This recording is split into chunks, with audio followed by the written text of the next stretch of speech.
There were three that I concurred with, but also had recommendations that I'll speak to in a moment, and one that I did not concur with. You'll notice there was like there's a drop in our normal numbers of reviews. Part of that is because I did finally take a week's vacation during our last time, much needed rest, and then I was sick with COVID, which I'm still getting over. So I just wanted to raise that point. But before I begin to speak towards the reviews that I had recommendations for, I want to give you an update on our case management development. We're still in the process of working through the contract with the vendor. I have a meeting scheduled for tomorrow with IT to discuss an issue that has come up within the contract process, and then also have a meeting scheduled with the law department to further engage in that conversation. So at this time, we don't have a contract signed with the vendor, and we're working through that problem. With respect to our data analysts, the contract has been signed. Our initial data that we have from 2022 through August of this year has been sent over to the analyst, and we've had a couple of meetings with her firm already, and we have another meeting scheduled on Monday as we work through the schema of how to break this data down and begin to see what the data tells us. So that process is working through nicely. On to the reports. Want to bring up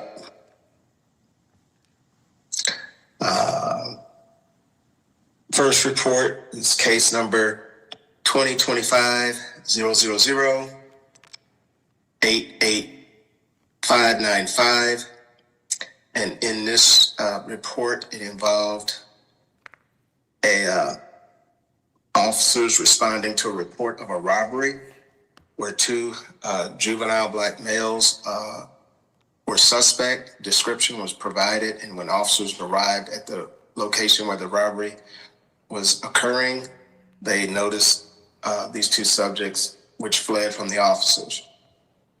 One suspect was apprehended in the backyard of a residence, and during the apprehension, the officer used force to effect an arrest. The issue that came to hand was that there was a head strike that was used during the apprehension. There was also a transportation policy violation, that the subject was transported without using a seatbelt, and an issue where the supervisor justified the transportation without seatbelt by overriding the policy mandates. So I will add that the head strike was in part by a reaction of the officer. Nonetheless, he still struck. He did a forearm strike and struck the young man in the head. But the young man came out of his hiding place and startled the officer. And so the officer did have an initial reaction to that. But I didn't believe the reaction was such that warranted still a head strike. It turns out that the incident was not a robbery, but was in fact a theft. But the officers had no way of knowing that until after they apprehended the subject and actually talked to the victim. But it was identified and logged as a robbery by dispatch. So I have the following recommendations.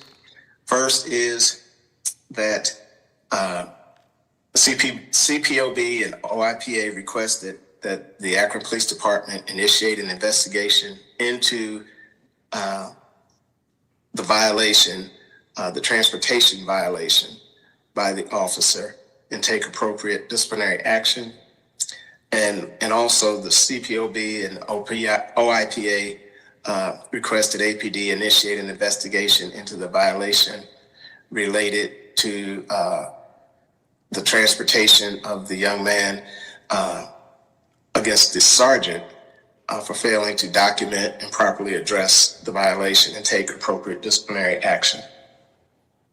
There's also some policy and training recommendations that I've noted that require supervisors to formally document every policy deviation with remedial actions taken and prohibit subjective justifications for ignoring or modifying policy and practice. That is a recommendation I've made before related to similar transportation policy violations. And so this will be noted and placed in our recommendations file with the ongoing recommendations that I've been making with APD. The prohibitive intentional head strikes, which will go into the use of force review, de-escalation and procedural justice. So just to enhance and continue to enhance the training that officers receive there. There was slight delay in the activation of the body-worn camera of one of the officers. So again, emphasizing requiring that body-worn cameras be activated prior to engagement and explore auto activation technology that's tied to weapons draws and vehicle exits. And then reaffirm the policy requirement amongst all officers as a training issue that all prisoners must be seatbelted with no exceptions, and establish an early intervention review for any use of head strikes. So at this time, I'll take any questions on this case.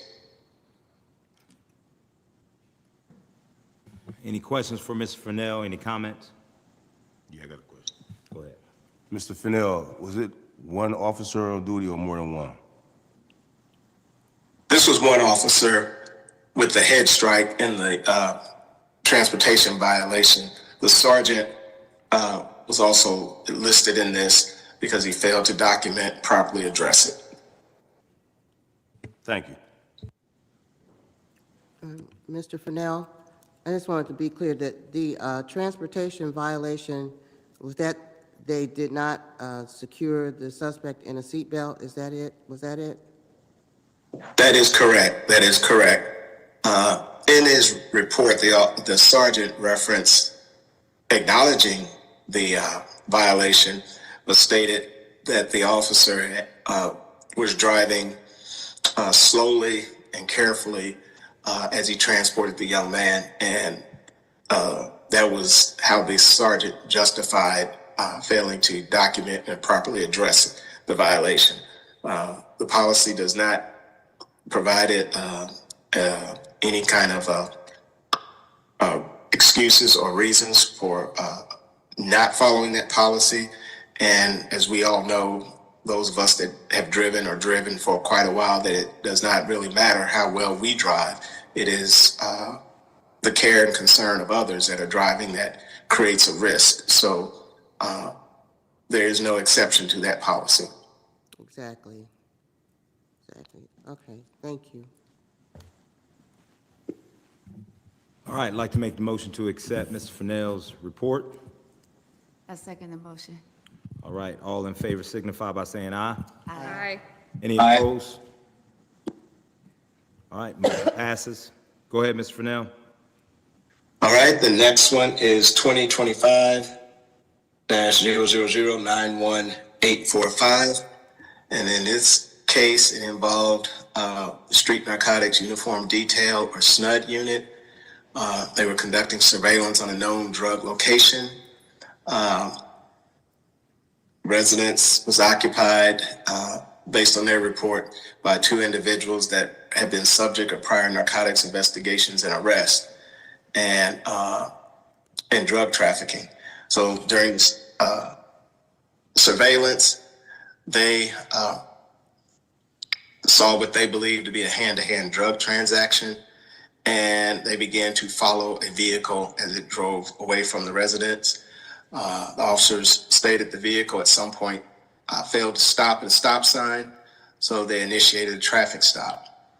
The occupant of the vehicle stopped his vehicle, lowered his window slightly, but he did not present a physical driver's license to the officers. The officers asked if he had any firearms in the vehicle. He replied, "I do not have to answer that question." So they then instructed him to step out of the vehicle. He refused, and after repeated instructions to exit the vehicle, he continued to refuse, and the detectives eventually unlocked the door and began to remove him from the vehicle. He gave him one more opportunity to exit voluntarily, and when he stated he was not stepping out of the car, they removed him using joint locks and grappling with him and placed him on the ground. No additional force was used. So in this instance, that there was some concerns I have about the traffic stop. And first is that there was no body worn or no evidence of an alleged stop sign violation. So the stop was based solely on subjective observations from the detectives, rather than an independently verifiable source or evidence. So it was not, I could not confirm the basis for the traffic stop. There are, and I've talked about this in previous instances of pretextual stops that are constitutionally valid if supported by a traffic violation. However, these are usually minor infractions in what are commonly called drug hotspots or areas of narcotic activity, and it raises concerns about selective enforcement and racial bias. And so that questions the legitimacy of the stop, especially when there's no video evidence to support or substantiate the infraction. The officers, the detectives, could have better supported their case by stating specific facts as to the individual's known drug trafficking status by providing additional information to support that. But without it, it also appears that the subject was stopped more by suspicion of past behavior than by clear present-day violations. And there was no video documentation to support that. So, got some recommendations that they require officers to document both the alleged traffic violation and independent corroboration for pretextual stops, and we began to monitor that information to see if there's a pattern or if there's any issues there. Mandate activation of body-worn camera and in-car camera to capture traffic violations so we have video accountability.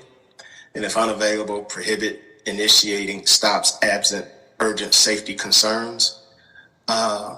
Adopt policies limiting use of minor infractions as pretext for narcotics enforcement unless supported by independent articulable suspicion. Require supervisors to be called when requested by citizens, because in this instance, the gentleman did request that a supervisor come to the scene, to which the sergeant that was on the scene replied, "I am a supervisor." And the request by the citizen was denied, as should not have been the case. A separate supervisor of equal or higher rank should have been called to the scene since the citizen had asked.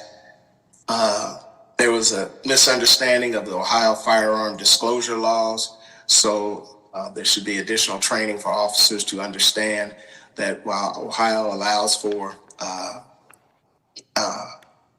constitutional carry, that the law is clear on how an officer can go about requesting an individual show proof of being able to legally carry or produce a firearm. And so that's primary recommendations for that. The force used had no real issue with that, but there are some issues related to the pretextual stop that continue to pop up in reports. So with that, I have a concurrence with those recommendations. So I'll take any questions. Yes, go ahead. So, Hello, Mr. Fennell. I have a couple questions. The first question is, you indicated that the officers stated that this was a known drug suspect? That was in the report. That language was in the report, yes. Okay. Did they also make any mention of weapons being used in prior stops, since it was a known drug suspect? No, that was not listed as any prior use of weapons or finding any weapons. Okay, and my third question is, did the officer or officers provide a reason for not activating the body-worn camera? These vehicles are not equipped with those cameras.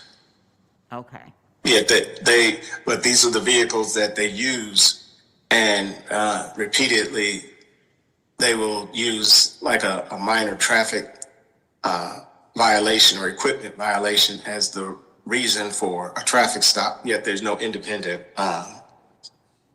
documentation or video to support that. okay, and my last question, did either officer have a body-worn camera on their person?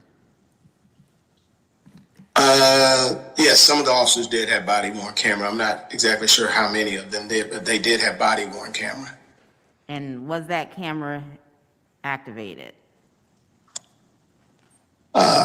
Yes, we had activation on body-worn once they engage with the subject.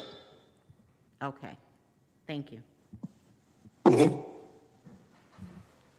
any other questions or comments from Mr. Fennell? I just have one question. Mr. Fennell, did when the suspects were asked to have a supervisor come on scene, am I correct in that the officers refused to call a supervisor? And is that a police protocol that if a citizen asks for a supervisor that they have to send one? The officer that stated, "I am a supervisor," it is a sergeant. So yes, he is a supervisor. Oh, okay.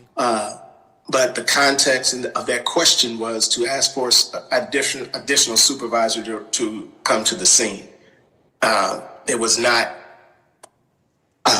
and I can't assume what the officer believed when he was asked that question, but to say, "I am a supervisor," negates the intent of the request, which was to ask for a supervisor to arrive at the scene. There's no policy that states that a supervisor has to be called. It is normally that has happened, but I don't recall a specific policy that states that when asked, a supervisor has to be called to the scene. Okay, so they don't have to show up. If the person asks for a supervisor, one does not have to, the police on the scene do not have to ask for one.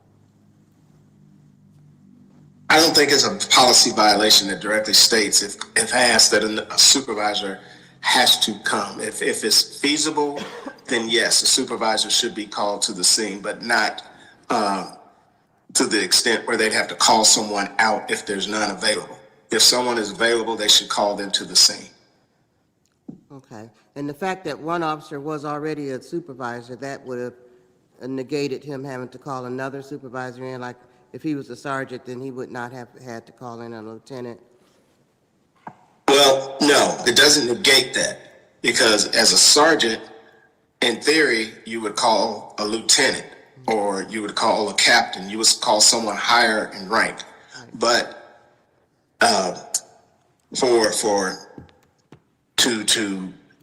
if you're working through a procedural justice mindset, if you're working through a community policing mindset, then and a de-escalation mindset, you would call a separate supervisor to the scene if for no other reason, even if it's not going to change the outcome the citizen has asked for. By not calling that supervisor, it just creates and escalates the situation. Exactly. Okay, thank you. Any other questions or comments from Mr. Fennell? All right, I'd like to make a motion to accept this report and get a second. A second. Second. Second. My apologies, the first time I have to roll call vote this. All right. Castle, Yes. Costa, Yes. Krabs. Yes. Elton. Yes. Hawkins, Yes.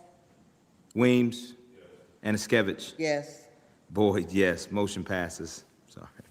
Thank you. The next one is 2025-00094-701.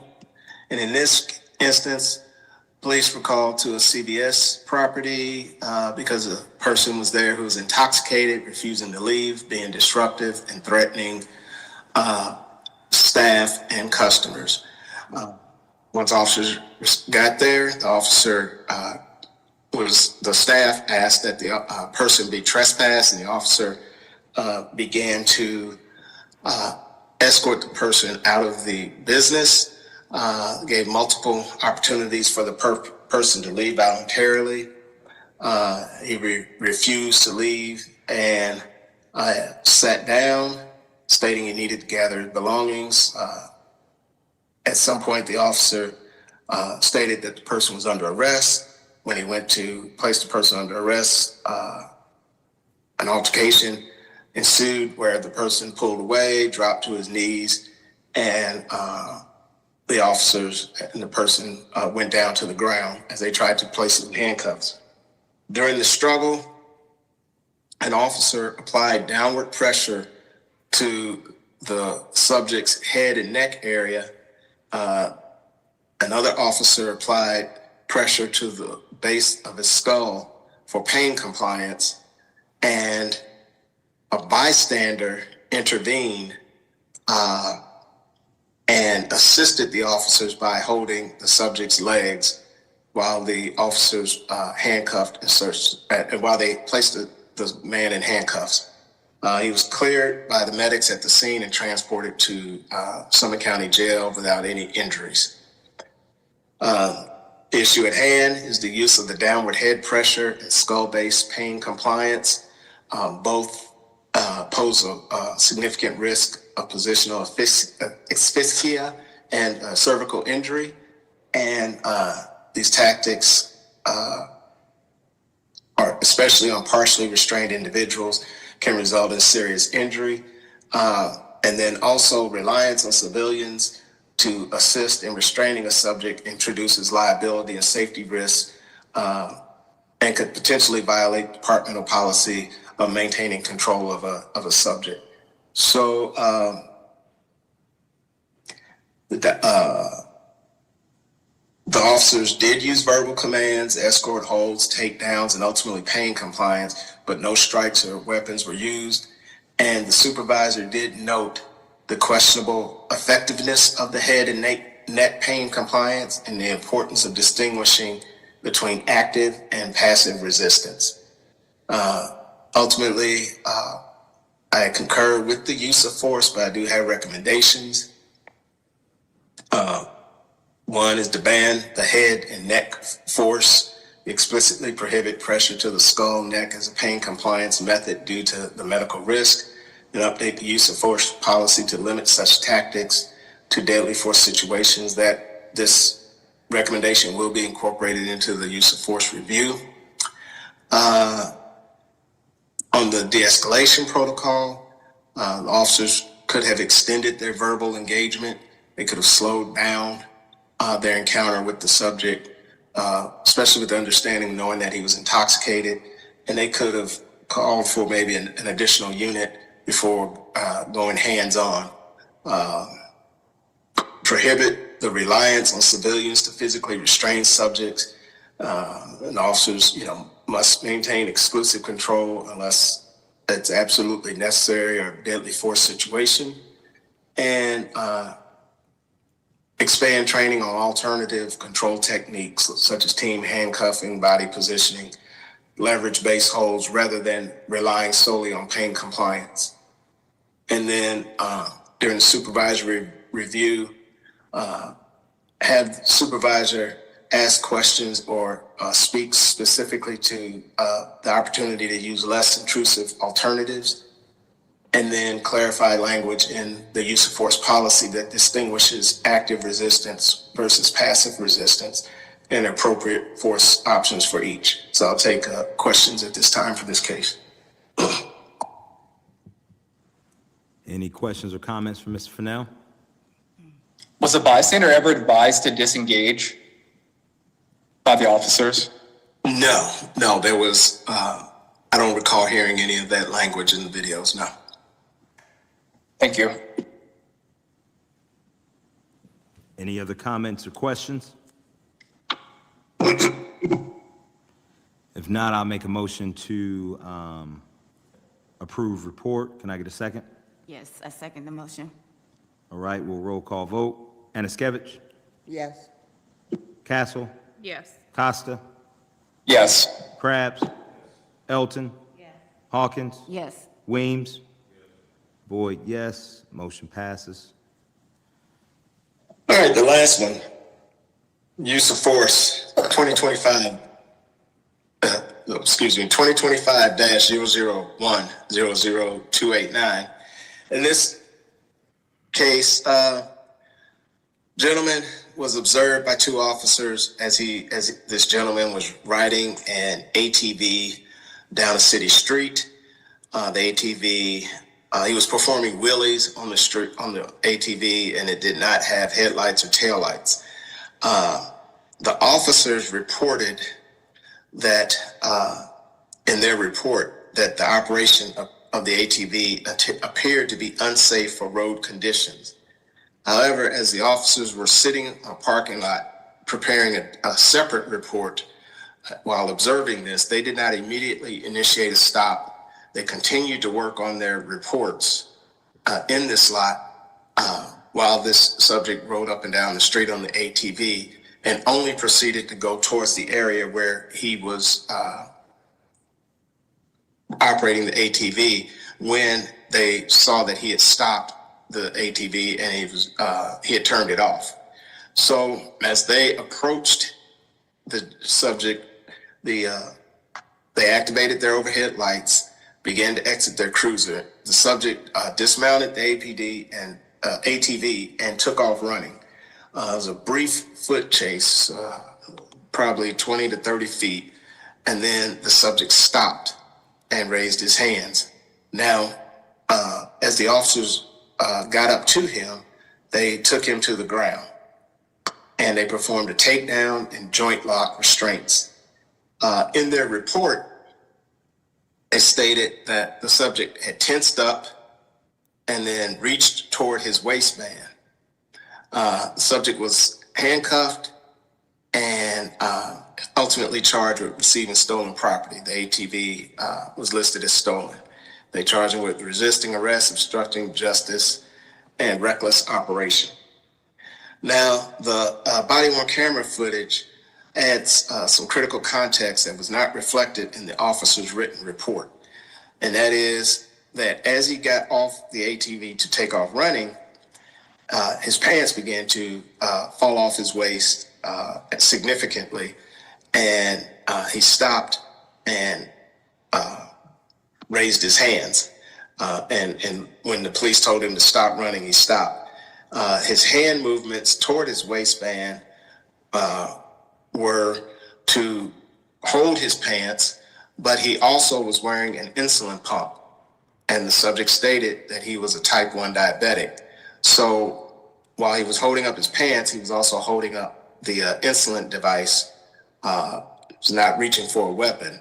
And the officers, when they approached him, they didn't give him any commands to place his hands behind his back or any other verbal commands before forcing him to the ground.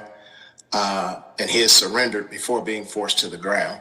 Once he was on the ground, he was compliant and explained again that he had this medical device attached to his body. So he did not lay directly on the device. He did not lay directly on the pump.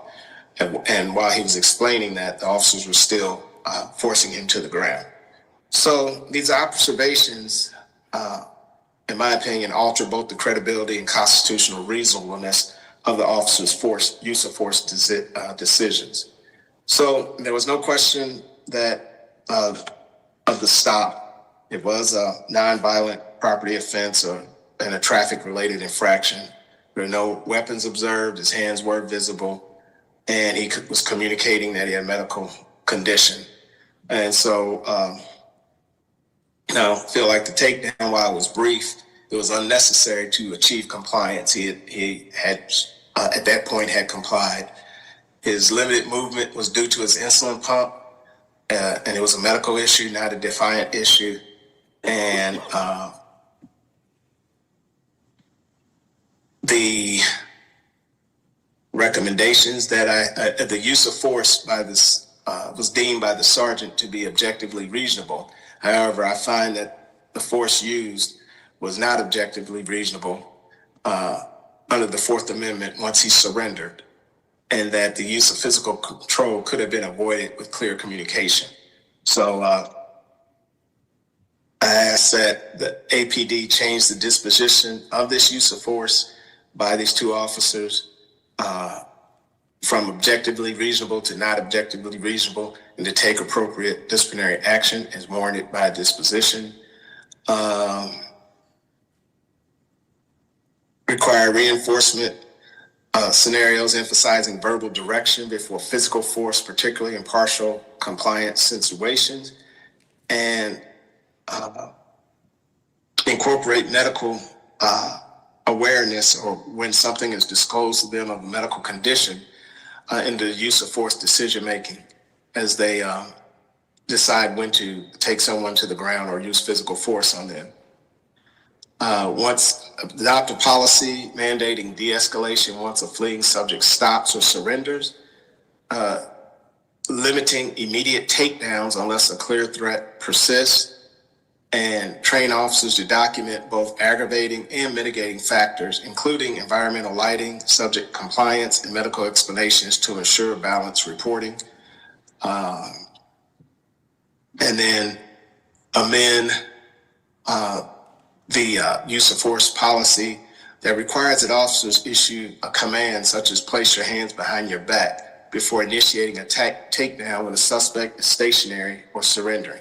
Might also add that the officers indicated in their report that the operation was reckless and endangering. However, the subject was riding on a side street that was not heavily traveled by vehicles or pedestrians, and there was sufficient lighting within that neighborhood because it was right next to a well-lit parking lot. So I'll take any questions or comments at this time. Go ahead, Ms. Elton. My first question is, was the insulin pump visible to the officers? Or was it concealed under clothing? It was partially concealed, but became very visible when his pants came down. That was part of the reason why his pants, the weight of it was drawing his pants down. Now, on the video, from the body-worn video, I could not see the pump. I could see where his trousers were down, but the way he was facing, I could not see the pump. But he did let the officers know that because they questioned if that's a weapon. He said, "No, I'm type 1 diabetic. I have an insulin pump." And so by this point, they were taking him to the ground simultaneously, and they did not lessen their use of force once they were made aware and actually saw the insulin pump. One of the officers actually maneuvered it, and you could see it once he was on the ground and the officer's body was more over him and it was maneuvered. So, but initially, as they ran up on him it was very difficult to see if he had the insulin pump through the body more. Okay, and you're saying after they observed that there was an insulin pump, their behavior didn't stop, it continued? They continued to try to roll him. You know, typically, you know, when a person is taken to the ground, they're placed on their stomach, hands are put behind their back. They continued to try to roll him onto his stomach and subsequently onto the insulin pump after he had identified it. And I'm saying once he has surrendered, when he stopped running and put his one hand up, once he has surrendered, there was really no need to take him to the ground. But once he was on the ground, and even after they knew, they continued to struggle with him. And he was trying to not lay on the insulin pump while they were trying to force him onto it. But the officers did not know, even with one hand to his waist, that it was an insulin pump prior to taking him to the ground. Is that correct? I don't know if they knew or not. I know he did not say that until after he was going, after they had grabbed him and they were all going down.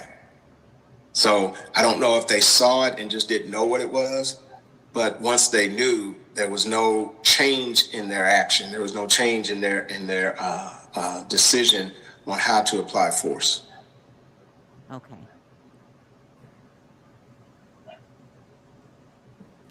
Any other questions or comments for Mr. Fennell?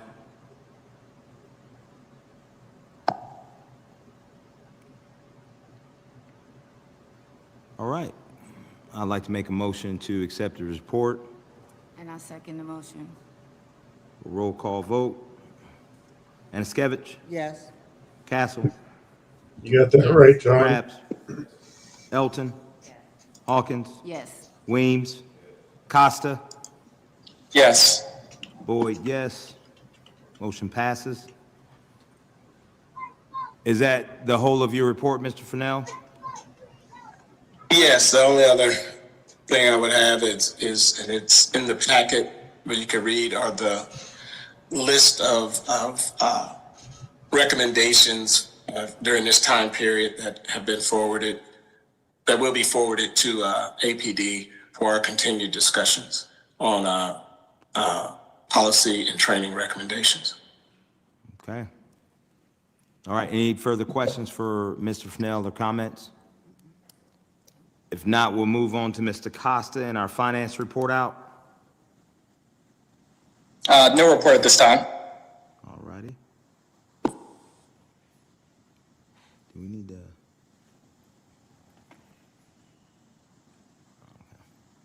All right. Anything else for the good of the order, anybody? I do think we may need to go to executive session. We did interview a couple of candidates for executive assistant position. And I believe we'll need to discuss that in executive session. All right, I'd like to make a motion going to executive session to discuss HR, employee matters. Second. Roll call vote. Anaskevich, Yes. Castle, Yes. Costa, Yes. Krabs, Elton, Hawkins. Yes. Weems, Boyd, yes. We are going into executive session.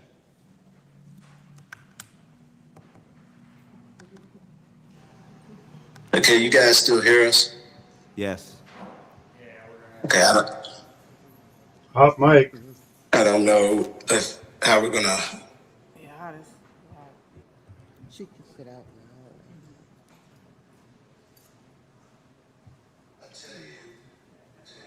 They know what they're doing here. There they go. Shut it down. So yeah, they called an executive move and they're gonna go hide now. The best thing about them streaming live on YouTube is that there is no chat room and you can't make any comments. But you can comment here and I'll gladly share this video on their Facebook page so that more people can see and more people can comment, because we should be allowed to comment on our government. Anyways, thanks, guys. I appreciate you coming in. I'm gonna head out. See you on the next one.